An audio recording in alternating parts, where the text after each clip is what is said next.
معاویہ بن ابی سفیان کا مسئلہ آ جاتا ہے تو عجیب چیز آ جاتی ہے لوگ کے اندر، عجیب چیز آ جاتی ہے. نہ وہ لوگ اس کے بعد صحابہ کرام کو دیکھتے ہیں، نہ وہ لوگ حدیث شریف دیکھتے ہیں، نہ وہ لوگ کو قرآن کریم سمجھ میں آتا ہے، بس معاویہ معاویہ عجیب نشہ ہے یہ، عجیب جنون ہے، عجیب جادو ہے. یہ سمجھ میں نہیں آیا کیا ہے کہ قرآن سامنے آ رہا ہے تو اس کو نہیں مانیں گے، حدیث آ رہی ہے تو نہیں مانیں گے، حضرت عمر رضی اللہ تعالی عنہ کا قول آئے گا حضرت عمر کی بات کو بھی چھوڑ دیں گے. لیکن معاویہ اپنی جگہ صحیح ہے. انا للہ و انا الیہ راجعون. ایسا ظلم مت کرو صحابہ پہ.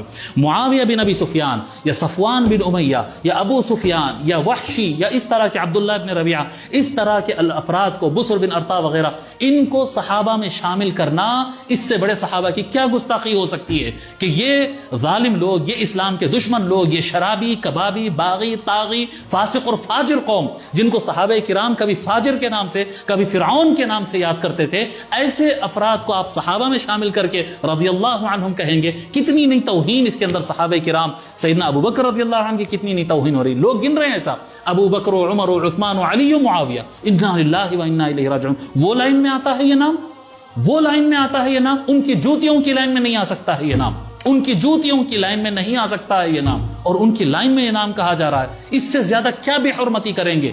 اسی لیے ہم عظمت صحابہ کے تحفظ کے لیے یہ سیریز بنا رہے ہیں کہ ان افراد کو نکالو جو اس کے مستحق نہیں ہے. جو حقیقت ہے ویسا ہی صحابہ کو ویسا ہی مانو جیسا اللہ نے بیان کیا. انہی کو صحابہ مانو جن کو اللہ نے صحابہ قرار دیا ہے، انہی کو صحابہ مانو جن کو رسول اللہ نے صحابہ قرار دیا ہے، انہی کو صحابہ مانو جن کو صحابہ مانتے تھے، انہی کو صحابہ مانو جن کو تابعین صحابہ مانتے تھے. اپنی طرف سے مت گھڑو، ظالموں کو لا کر رضی اللہ عنہم کی کیٹیگری میں زبردستی مت بٹھاؤ.